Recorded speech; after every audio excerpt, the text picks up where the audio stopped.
Welcome to The Grant, the EU funding podcast.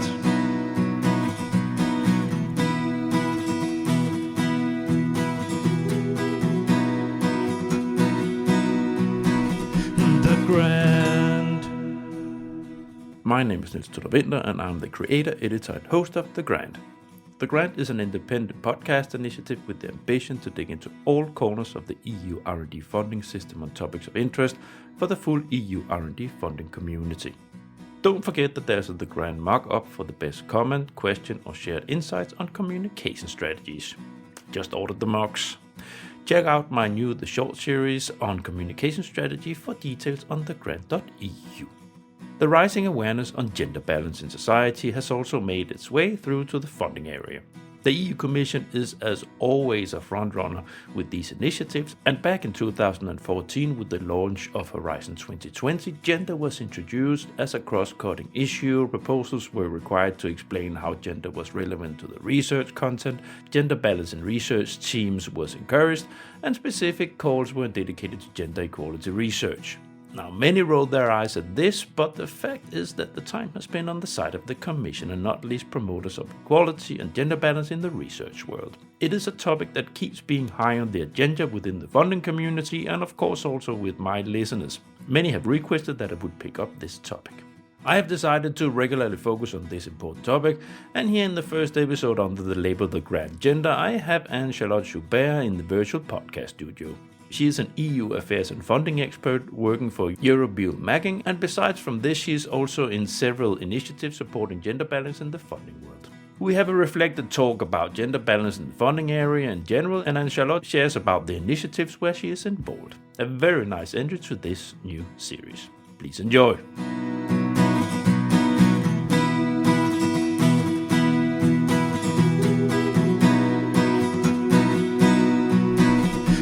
Grant. Welcome to The Grant, the EU funding podcast. Today we're going to talk about something that I've been wanting to have as a topic for a while. Gender in funding. Because there's a lot of my listeners, a lot of my female listeners that are involved. I can see that in the flow on LinkedIn. There's a lot of flow on... how is it? Girls just want to have funding.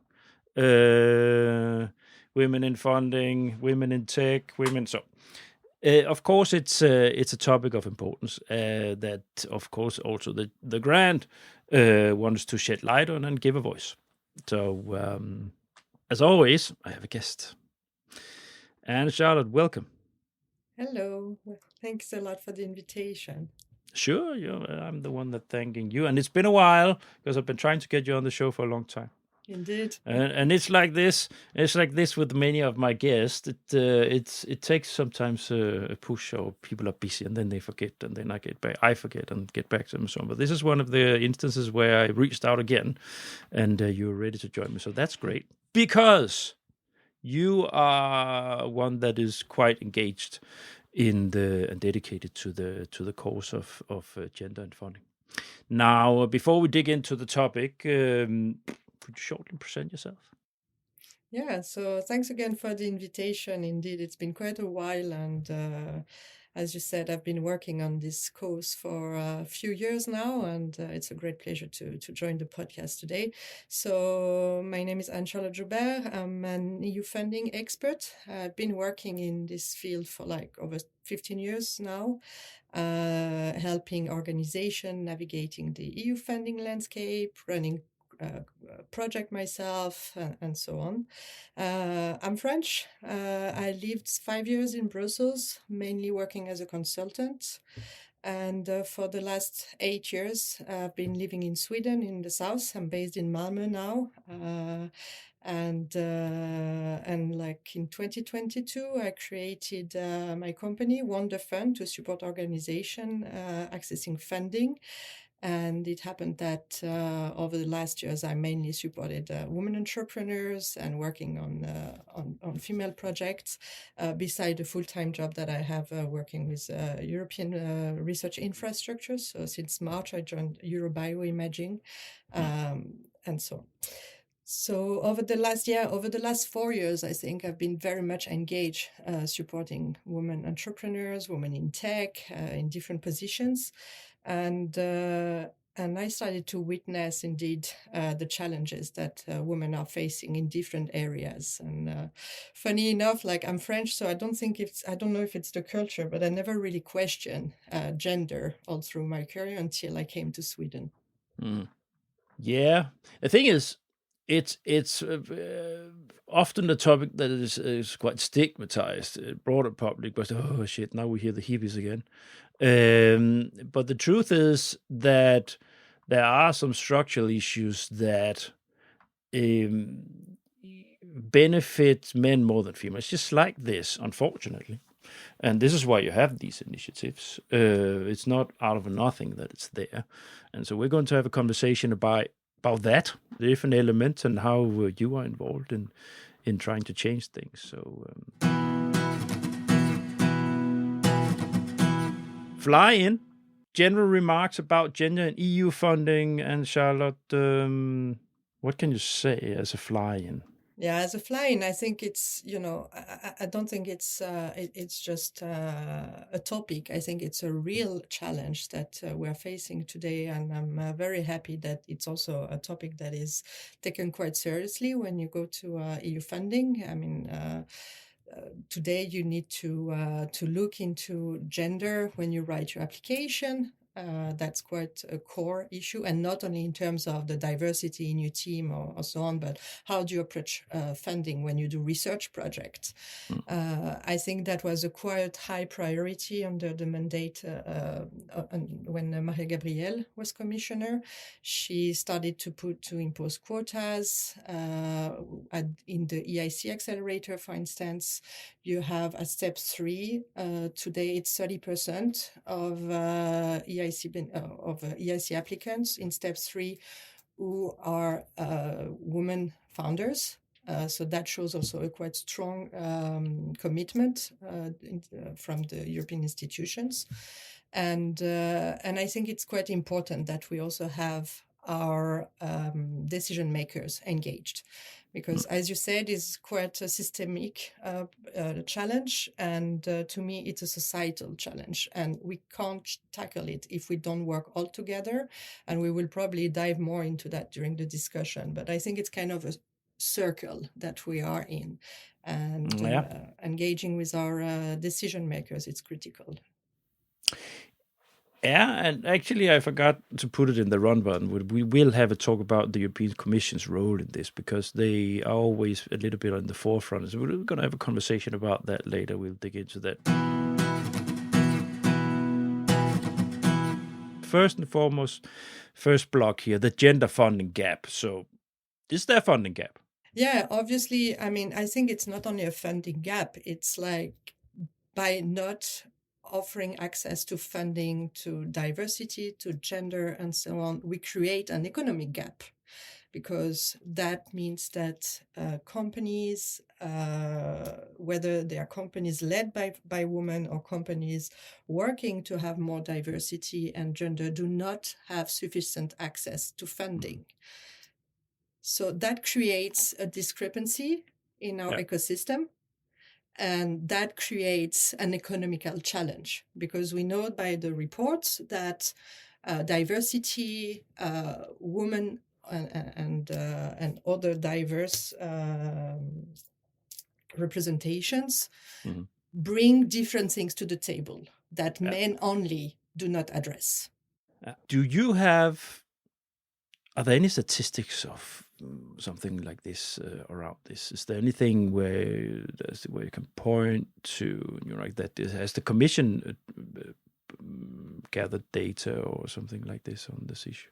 Yeah, there's quite a few statistics. At the moment, there's also a pilot project led by the European Commission that was launched or requested by the European Parliament to actually collect more statistics, because obviously if we want our institutions to act, we need to have more detailed figures. So they are currently working on that. But I mean, we all know about this 2% of VC fund going to women-only companies.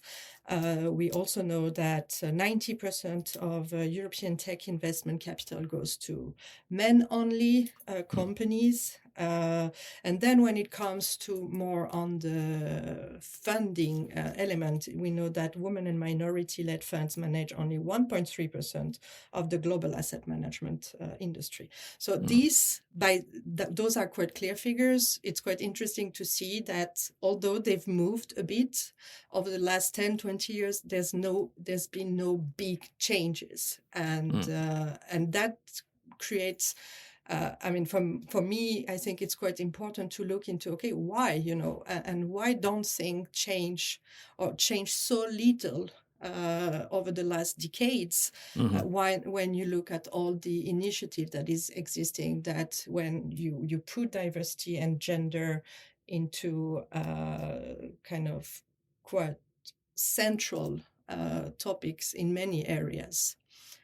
But as I said, there's baby steps, and I think we should really hook on that and continue the work, because even if they're baby steps, they are still step forwards. And we see increase in female founders. In 2022, for instance, about 21% of startups in Europe are funded or co-funded by women.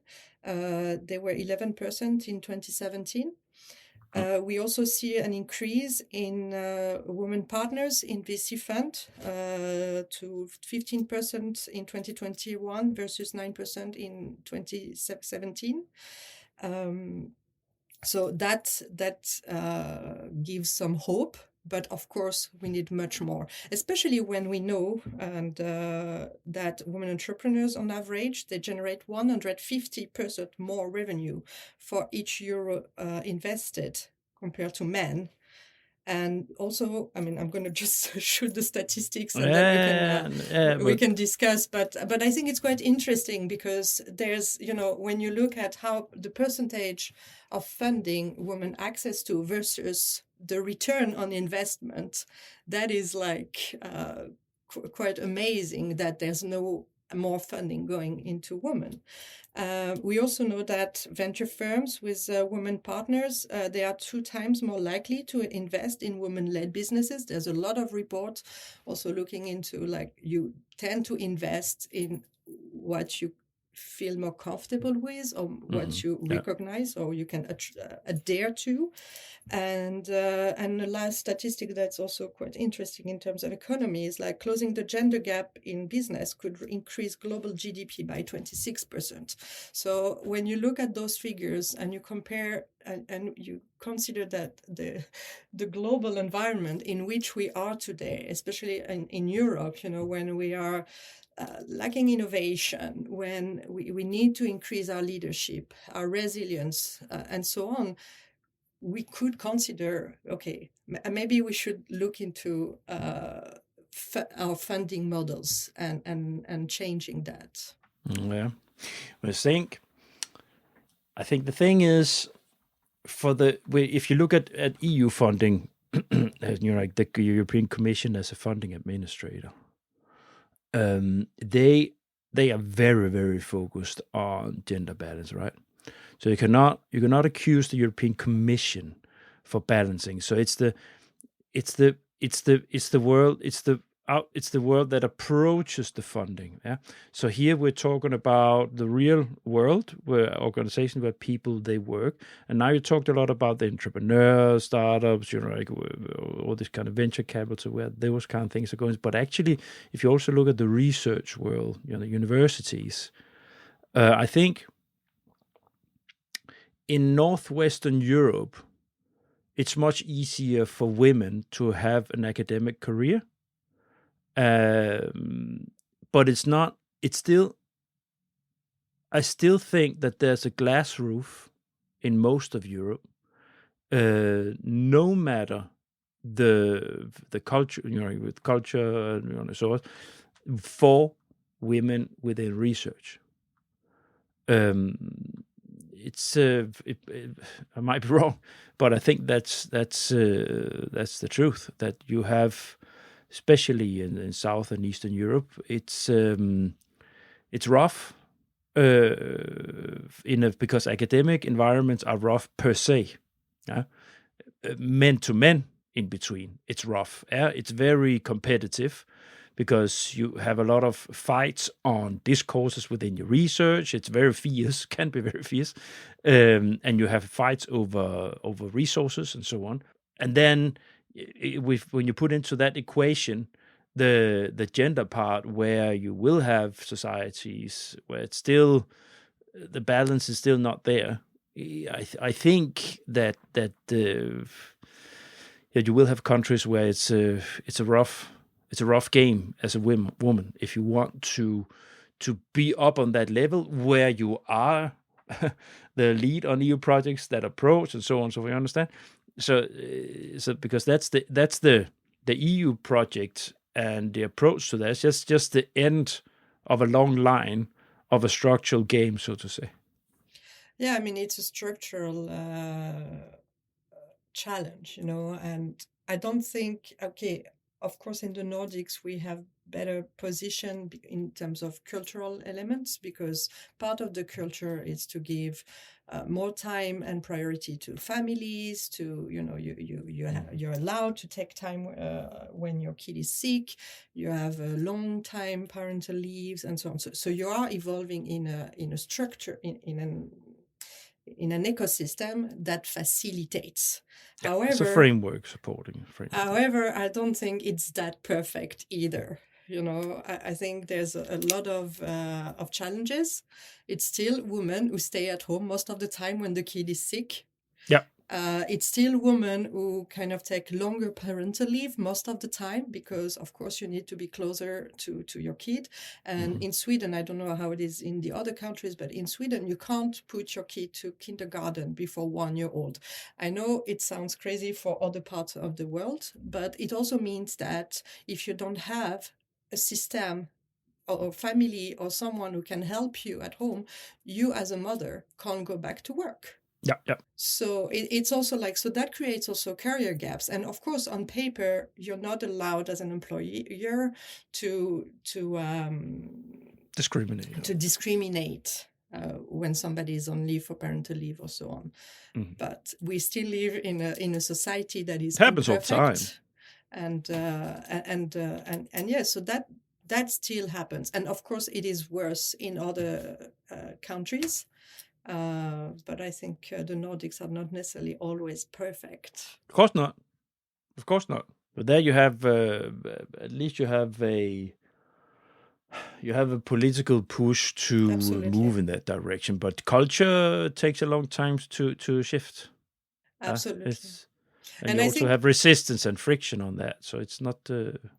Absolutely. And you were mentioning research and STEM. And so what I was mentioning earlier about this circle, I mean, it is, we won't change society like that. And it starts from when we educate our kids. I mean, when we, from the youngest age, and how, you support having more girls and more women entering STEM education, when they are engaged in those type of education, and then they go, for instance, to research jobs, how to make sure that they are also promoted throughout their career. So that, because the leaking pipeline is also a critical challenge that that woman is facing, because of course we can see that there's more women entering STEM education or entering STEM related jobs, but they leave the industry quite early, and they don't necessarily access leading positions.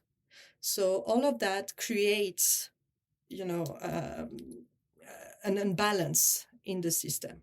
So we need to break this glass ceiling, and we need to make sure that not only they have access to funding, but that we also have more gender and diversity in leadership position, because then we can help others climbing the ladder.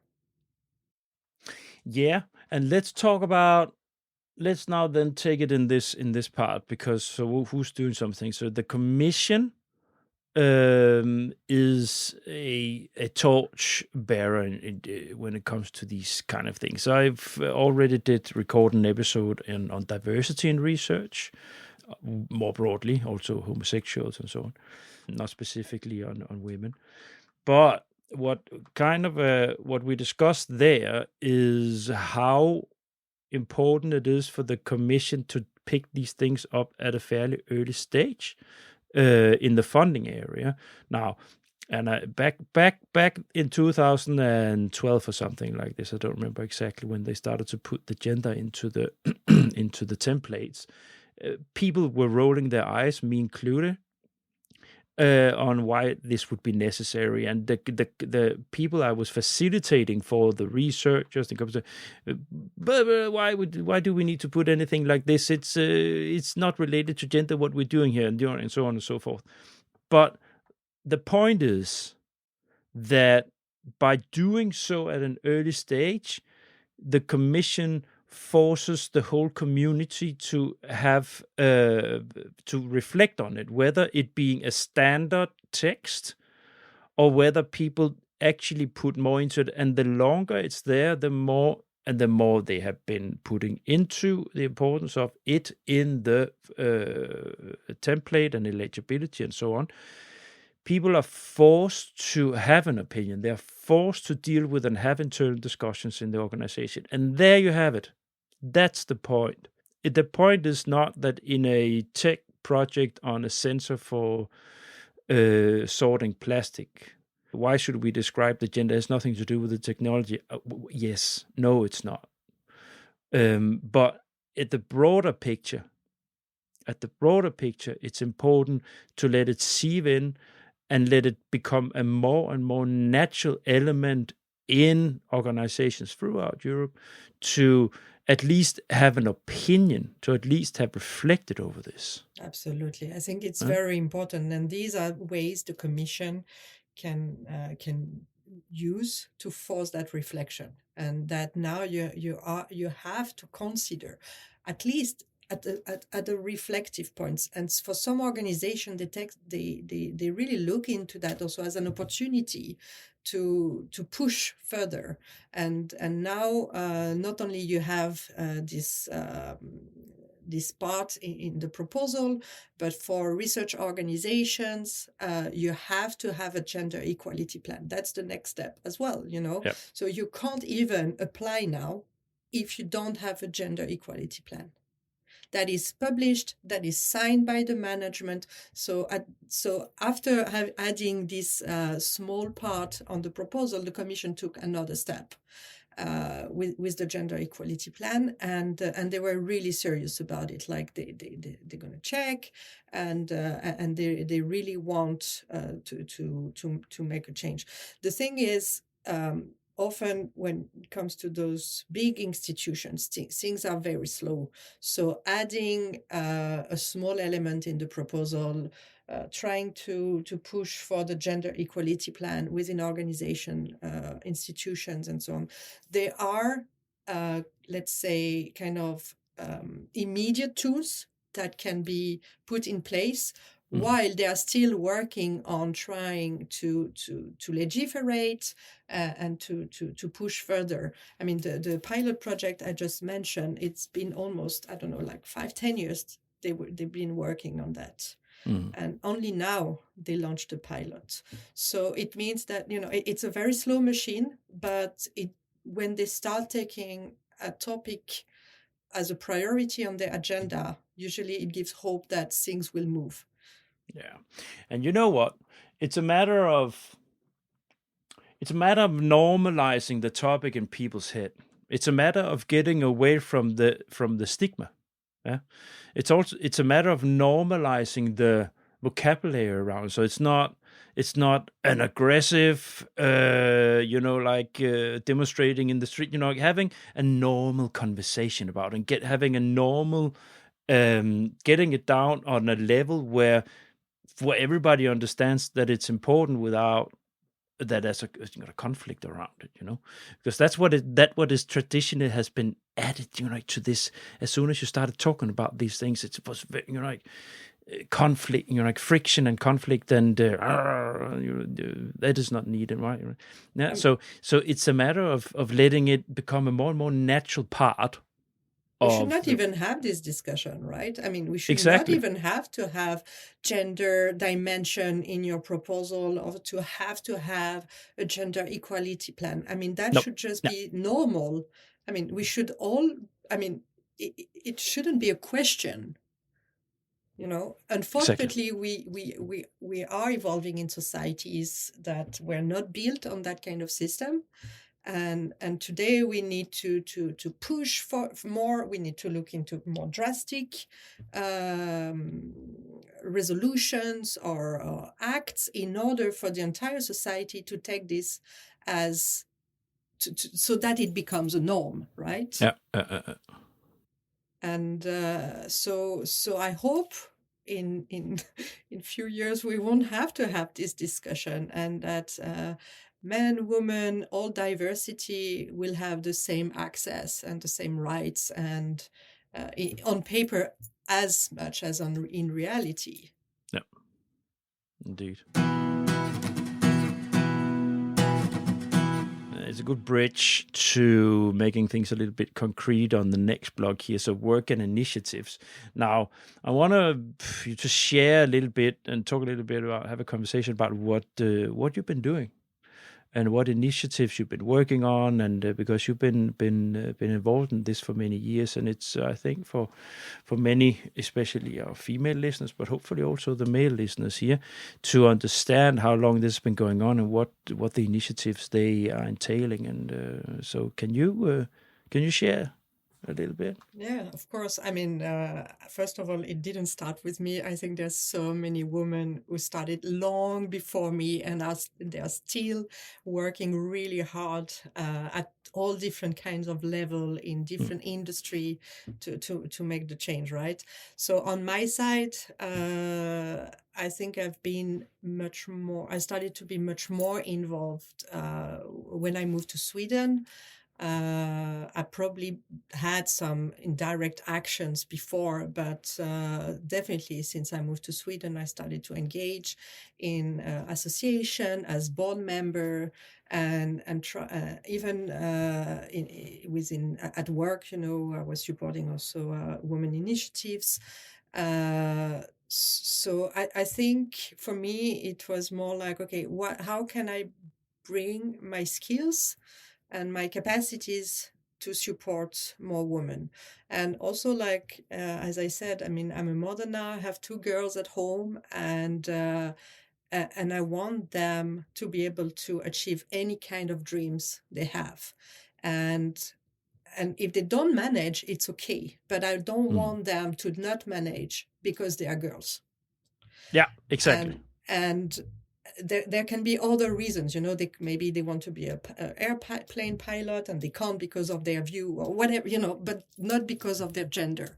That should not be acceptable. Exactly. It's capacities and talent. Yeah? Absolutely. So back in 4 years ago, somehow I started to work with Women in Tech Gothenburg as a board member and as head of partnership and fundraising.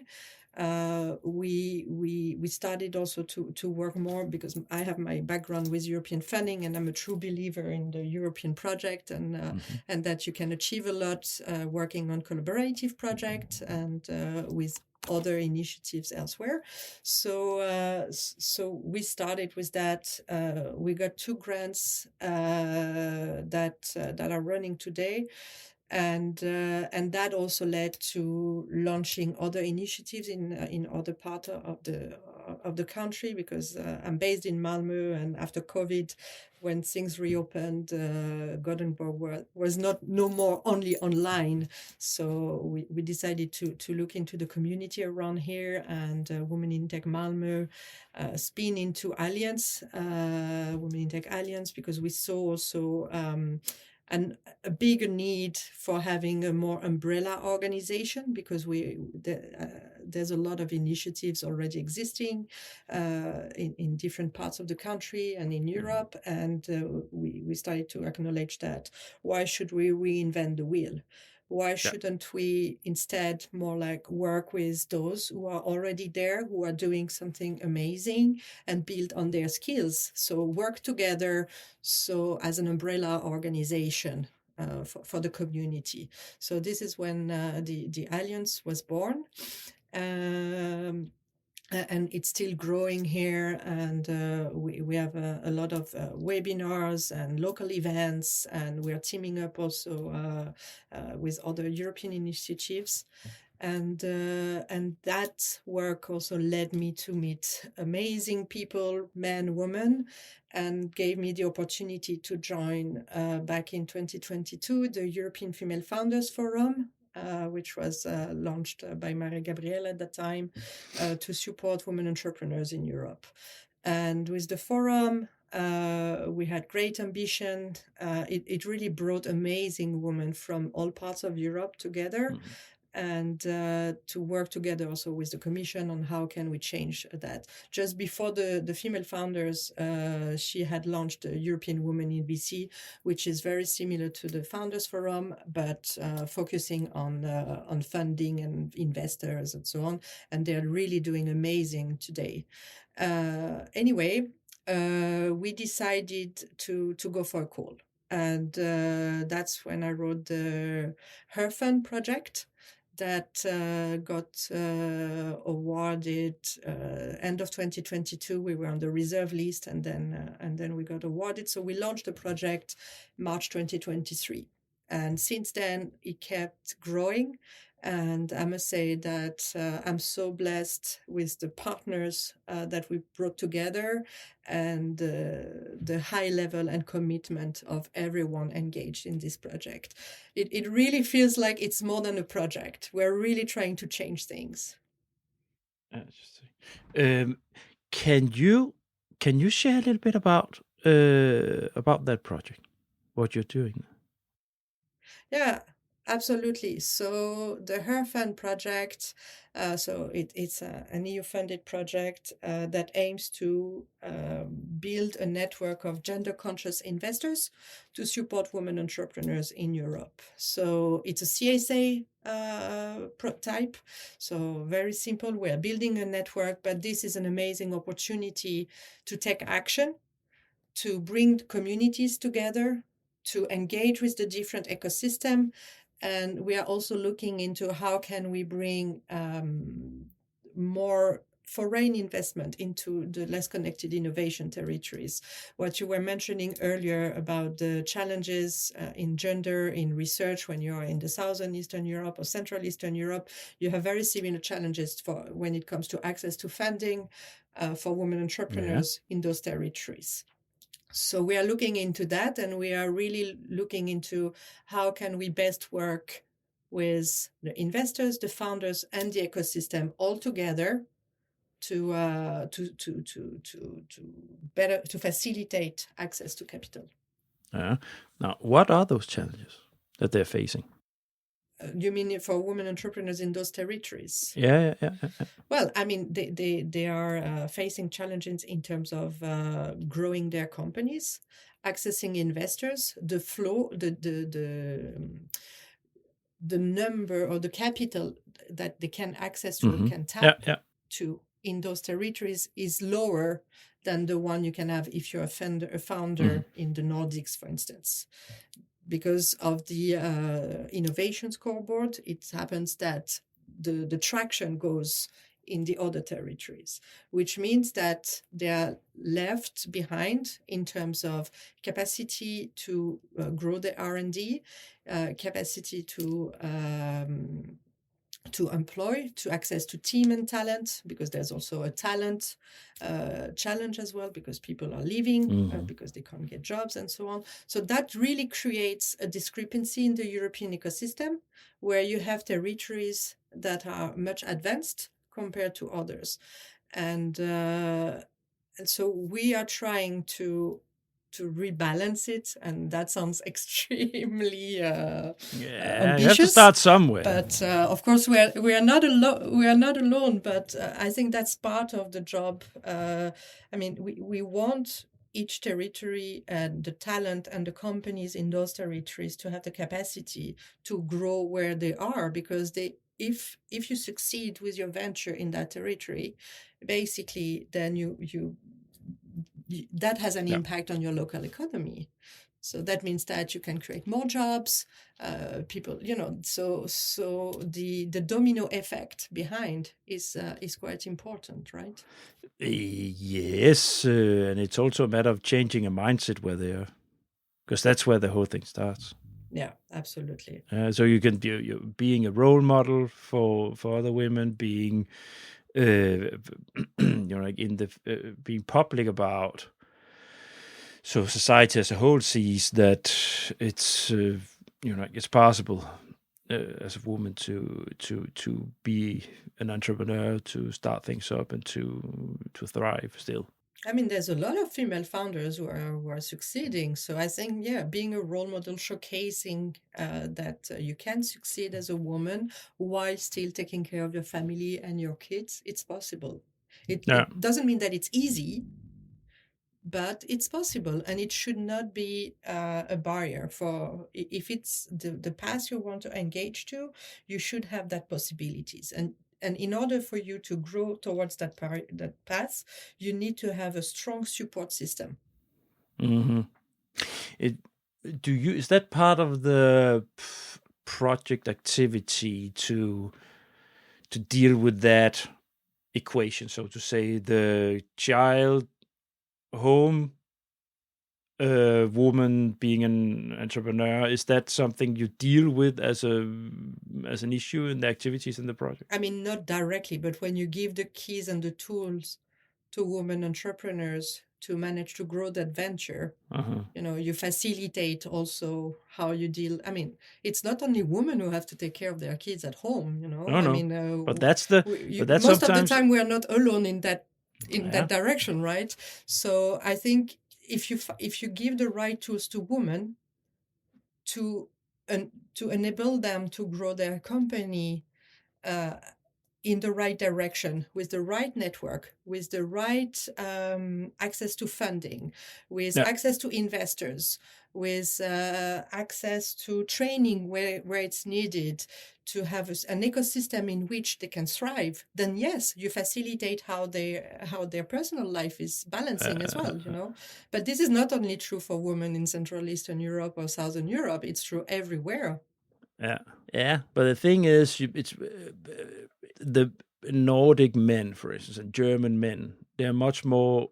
They have bigger ears, and like they are. There's a cultural here that are still more forthcoming in saying, "Let's balance things." In where I'm talking about Southern Europe. Yeah, it's a very hard battle to fight within an EU project to change a whole cultural. Of course. You see my point? Of course. So it's not a of course these things needs to change everywhere, but it's also a matter of what's possible, to say how can we facilitate that women can do these things and make it easier for them to get funding and so on, in spite of the fact that that's the cultural setting there in that, Absolutely. I mean, you were asking me about my the work I'm doing in the initiative. So for me, I mean, benefiting from EU funding is a tool to enable some changes, and I'm very keen also on.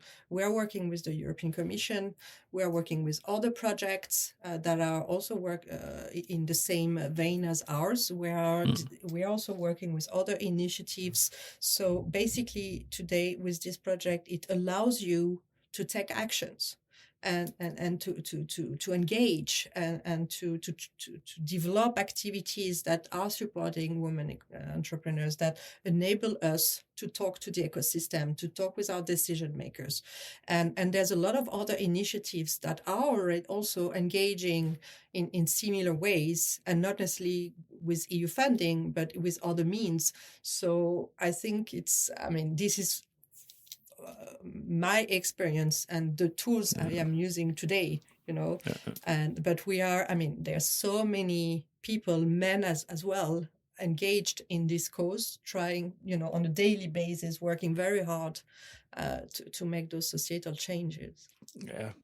Now, can you just before we move into, because we've already been talking about the collaboration and that you have made an umbrella and so on. Is there anything you want to mention or touch upon in relation to challenges and barriers in the initiative? So when you have been doing, let's just say, if we zoom in on the project here that you're doing, is there anything that has been, like a little... I think the main challenge I would see, especially when you are, tagged woman or gender or, is that for some people they don't take you seriously, or they're not really interested, and I think one of the biggest challenge is to bring men in the discussion. Yeah. And this is, we are talking about a societal challenge, a systemic problem that women only can't change. Of course, we are doing our best and we're really working together, fighting the system, trying to engage with our decision makers and so on. But if we want to speed up the process, we need to work on that all together. Men, they have mothers, they have wives, they have girls that are affected as well, and it's not only a gender problem. We were discussing that before, like it's an economic problem. I was in a meeting where, it's a market failure. Yeah, it is.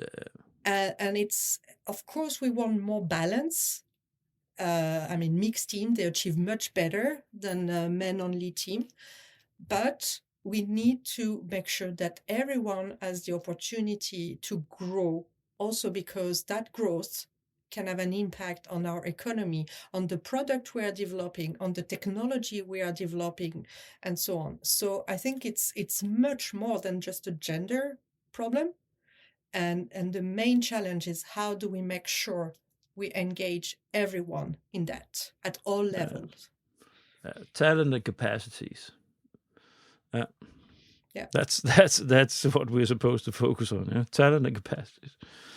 So changing the narrative, we hosted this event last week where, because of that reflection, I was like, okay, let's try to organize an event where we bring female founders with male investors, only male investors, because we need to engage. What are the biases? What can we change? How do we make sure that we communicate the same, we understand each other when we communicate and so on. And honestly, it was so well received.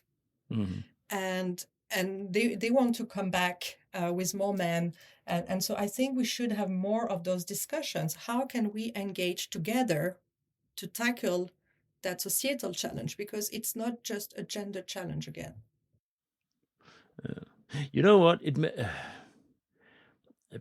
I never think about these things. I was not brought up in a hippie family, but I was brought up in a family where it's total balance. Yeah. So I've never had any issues with the women managers or bosses, or like it's. I never think about it. Is it a good colleague? Is it a kind colleague? Is it a strong capacities and so on? I can't help thinking that people that do have an issue with these things must be so tiring. Well, I think to have it as I don't know. I know that it's not that for many it's not a conscious filter, but exactly that they view the world through. But it's just, it must be. You have the obvious, obviously, like the obvious attitude and behavior that are absolutely not acceptable. But you also, and this is why we also talk about unconscious biases. Yeah. Or unconsciousness, because it's not necessarily something that you mean or something that you're actively acting towards, Exactly. And as I said, as you just mentioned, like, until I came to Sweden, I never questioned, or barely questioned that, and then I started to reflect upon my, my career and, what I faced, and then I was like, okay, but that's true. This was totally unacceptable. But for me, growing in France in a more or less machist culture, this was part of the game, you know. And so I never really, I was like, okay, but that's probably, I didn't even question it. I just took Of course it as it not, was. because if the whole world looks like that, you don't have an alternative. There's nothing to wake you up, so to say, or make you see things from a different angle. It's Absolutely, just that like was this. the world I was evolving in. And then suddenly, when you start reflecting on it, and when you start to see that there are those systemic sigma, and then when you start experiencing it yourself as well, you of course it's a different different perspective, and of course this should not be acceptable, and of course we need to take action. Yeah. It's just, you know what? It's I said it many times already in this episode, but capacities and talents. It's, it has nothing. Gender should have nothing to do with Absolutely. with these things. Nah. Next block, the need for collaboration. So that was already discussed in the pre-talk, right? That I asked you what is, what's going on, what have you been doing, and so what do you think it's important to talk about in an episode like this, where we sort of open up the topic, and you said it's definitely the need for collaboration. Can you? Because now you shared a little bit about the different initiatives and what you've been involved in, and that you try to gather things in an umbrella, so you don't try to connect the dots instead of doing the same things twice or thrice. Can you open this up? Collaboration. Yeah, I mean, as we previously said, if you act in silo alone, locally, of course you have your impact. I mean, if you act locally only, you have your impact. But if you want to change a systemic problem, we need to build on what is working locally and put that together. You just mentioned that we should avoid duplication and waste of resources, but this is exactly what is happening. Like when you start a project, for instance, or when you start an initiative, most of the time you start from scratch. You build programs, you build your community, and so on. And what I believe is that if we really want to change something, we need to work together. You are doing something fantastic in your ecosystem. Let's learn from it. Let's do it together. How can I help you? Not starting from scratch, but building on what you are doing to reach the next level. What is missing there, and how can we collaborate? I mean, for me, I have this European vision. So at Europe, how can we collaborate at European level to learn from what you're doing there? How can we transfer it to another ecosystem, and how can we join forces? And I think, and I don't know, I'm testing it, so I don't know what would be the result, but I feel that that's the way we need to move forward, because I mean, there's this say, like, alone you go fast and together you go further, and I think that if we manage to find a way to really work together, we will have a stronger voice and we will make stronger impact. So with this project, for instance, I mean, we are inviting other initiatives. We are opening. I mean, of course, we are developing programs and so on. But one of the goals of this program is also, like, in the work you are doing, for instance, in this initiative, what is missing and how can you use what we are developing to go further? Yeah. And that's the beauty. That's the beauty of European funding, right? I mean, we do open projects, so our results basically are available. So, Can you, this umbrella initiative? How is it? Do you have a steering group, or how are you? How have you structured that overarching collaboration? yeah. So the Women in Tech Alliance is 1 year old. And so we officially kicked it in January last year. It's based in Malmö. We are developing partnership with local organizations and now we also started to collaborate, or at least to engage discussion with other initiatives in other parts of Europe, and we are looking into how can we reinforce this allyship. So far we started with creating a Slack channel where we can exchange our activities and events. So one and another we can promote what is doing in other areas or by other organizations. So that our communities can be informed and access. We are also looking to developing common projects. We don't have any yet. We're still it's still a quite young organizations, but this is part of the next steps. In terms of committee, I mean, it's a Swedish-based association, so there's a general assembly with a board member, and then what we are looking to set now is how do we collaborate with the others on a more structural way. Do you have any common events under that with that stamp on it of that overarching organization? Yeah, so on the website you have a list of events that we are doing. Your own events or the organizations under? Both. We have both. We Okay. have our own events. At the moment, our own events, they're mostly local because it's a very small team. But one step at a time. We also promote our allies events on the website, and I was mentioning 2 EU projects. So the other one, Stream It, we are also doing it in collaboration with the Alliance, and this is targeting to. It's a project where we are looking into bringing more girls and women into STEM education, and now we are in the planning of having events, local events. In 2025, 2026. So we are also developing collaborations and so on. Yeah. I had a question. Yeah. How are you financed? Is it through funding that you? Me? Yeah. How many people are you? What are you? 1, 2, 3 people? So in WonderFund, I'm alone. I have, so for the project, WonderFund I am working with consultants. I don't have any employees. I have, as I said, I have a full-time job, so this is where I focus most of my time.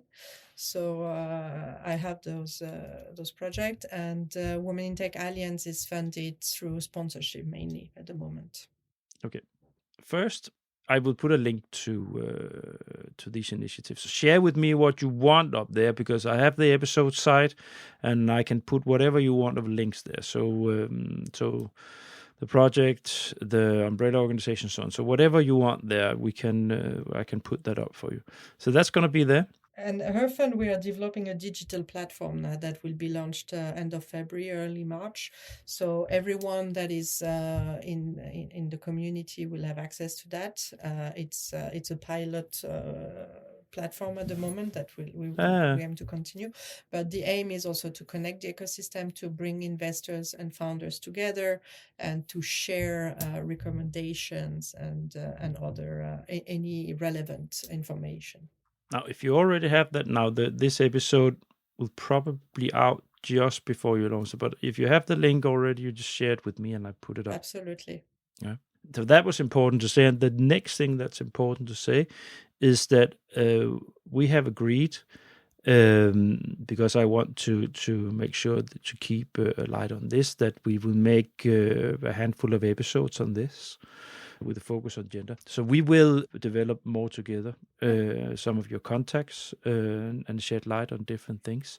This is my way to say let's help amplifying a little bit to get the voice out there about these things, because I think it's important. Yeah. So there will come, if you have any interest, and let me say it very clearly, if you're out there, I know I have listeners, and some of my former guests, they have saying, we would actually like to do something on gender. If you listen to this, reach out if you want to be a guest on one of these episodes, if you have important topics you want to shed light on. So I'm everybody all my listeners, you should know that I'm very open for new suggestions and on new programs. So, yeah. Yeah, and I think it's very important to not stop the discussion and to learn also what the others are doing and how we can help one another and make the change. It's just a matter of sharing the information, communicate, have the discussions, the reflections, and so on in the open. It's important. Resources is also a big topic, because it takes a lot of time and efforts, and nothing is for free. And it's, the more you get resources also to tackling these challenges, the more you can do.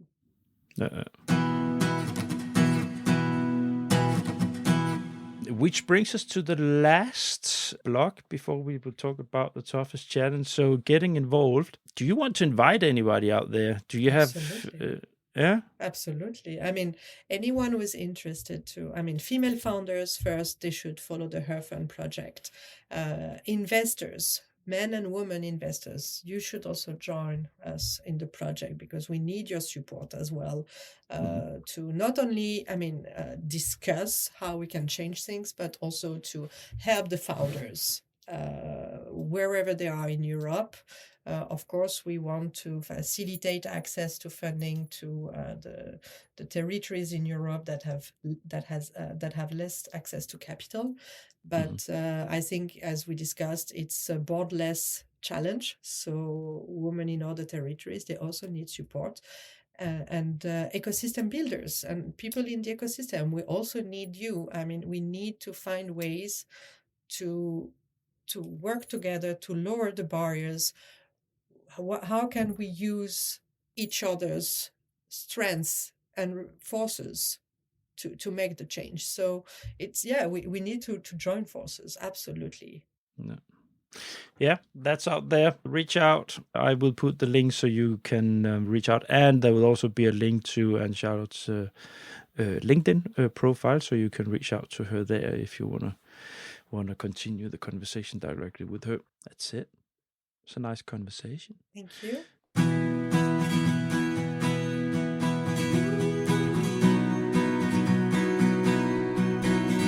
The grand last element, the toughest challenge. So, toughest challenge in relation to gender and funding? Yeah, we need to have more men engage.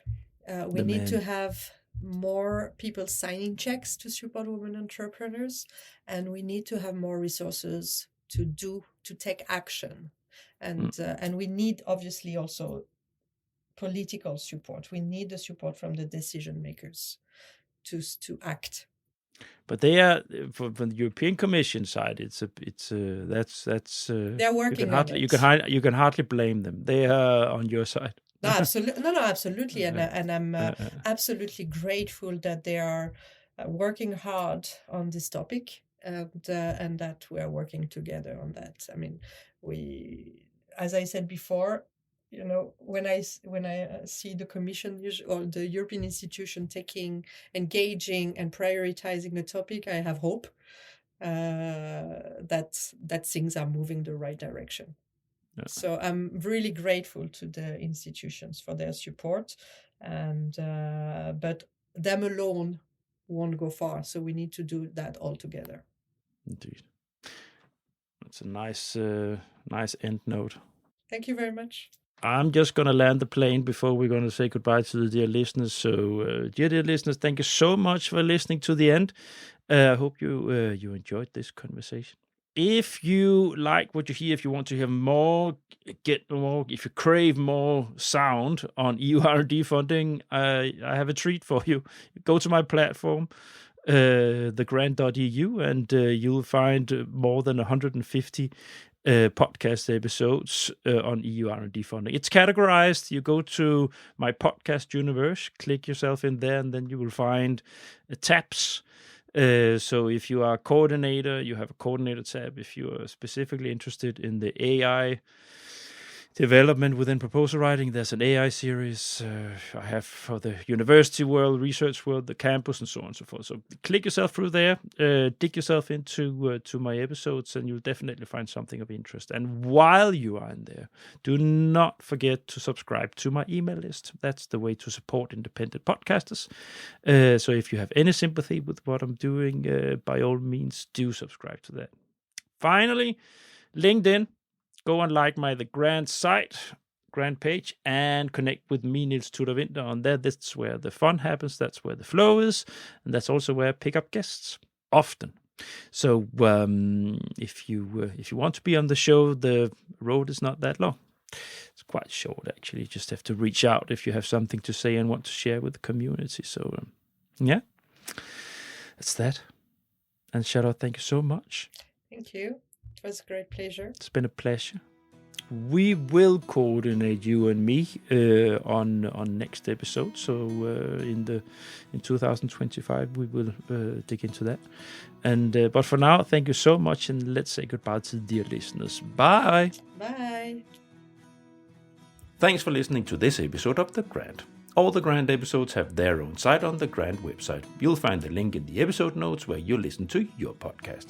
On the site for this episode, you'll find a link to Anne-Charlotte's personal LinkedIn site. Further, there are links to the initiatives that Anne-Charlotte is involved in. Next week, it is Shorts Week. The Communication Short series continues with 3 short episodes zooming in on how to get people to open and click the newsletters and information that you are sending out as a communication professional. Very instructive and informative, I can tell you. You can look forward to that. Now, I have just ordered 10 mugs with the Grand logo, and you can win one by leaving a comment on my LinkedIn posts for the Communication Short series. See you next week.